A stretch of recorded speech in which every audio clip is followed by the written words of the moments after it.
आज हम बनाएंगे चूरमा लड्डू, जो बनाने में तो बहुत ही आसान है और खाने में उतना ही टेस्टी। तो चलिए आज हम बनाते हैं चूरमा लड्डू। लड्डू बनाने के लिए हम इस कटोरी से 2 कटोरी गेहूं का आटा लेंगे। उसी कटोरी से हाफ कप हम सूजी लेंगे।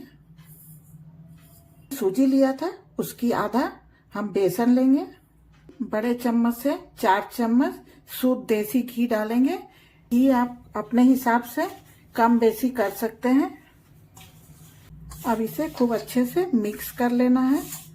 इसमें घी का ही मोयन डालिएगा, इससे इसका टेस्ट बहुत ही अच्छा आएगा। और इस तरह से एक बार इसे मुट्ठी बनाकर देख लीजिए।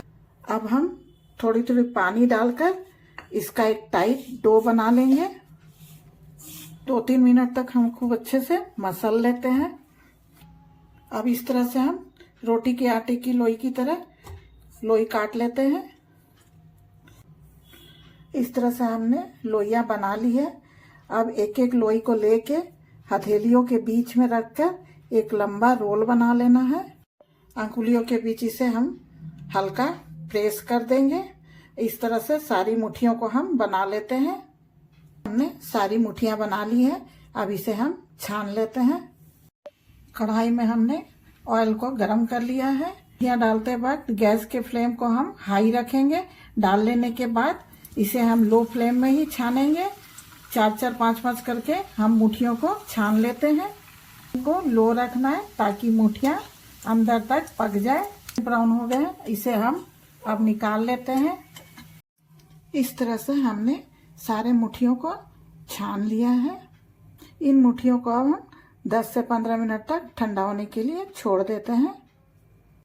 जब तक मुट्ठियां ठंडी हो रही है तब तक उसी कढ़ाई में हम काजू को लेके फ्राई कर देते हैं। हल्का ब्राउन होने तक छान के हम निकाल लेंगे। कढ़ाई में हम बादाम भी डालकर छान लेते हैं।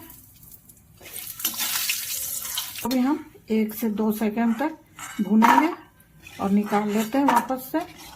चाहे तो किशमिश को भी डालकर तुरंत निकाल लें छान कर। मुट्ठियां ठंडी हो चुकी है, इसे हम इस तरह से तोड़ लेते हैं। अब हम मुट्ठियों को थोड़ी थोड़ी कर मिक्सी के जार में डालकर दरदरा पीस लेते हैं। इस तरह से हमने मुट्ठियों को दरदरा पीस लिया है। हमने जो काजू बादाम को फ्राई करके रखा है उसे भी हम दरदरा पीस लेंगे। आप चाहे तो काट कर भी डाल सकते हैं। कढ़ाई में हमने घी लिया है और उसी घी को गरम करके इसमें हम जिस कटोरी से हमने आटा नापा था उसी कटोरी से 1 कटोरी हम गुड़ लेंगे।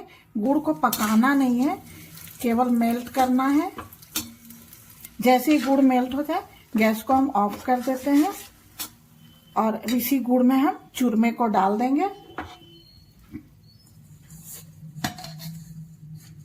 अब हम डाल देते हैं ड्राई फ्रूट्स। इसे हमने पीस कर रखा था। इलायची पाउडर डाल देते हैं। थोड़ी सी हम खसखस डालेंगे। अब इसे हम एक बड़े से बर्तन में पलट लेंगे ताकि ये जल्दी से ठंडा हो जाए। ये हल्का गर्म है, अभी हम इसका लड्डू तैयार कर लेंगे। इसे बनाकर आप 15 से 20 दिन तक रखकर आराम से खा सकते हैं। ये रेसिपी आपको कैसी लगी दोस्तों, आप कमेंट बॉक्स में जरूर लिखकर बताइएगा। Thank you.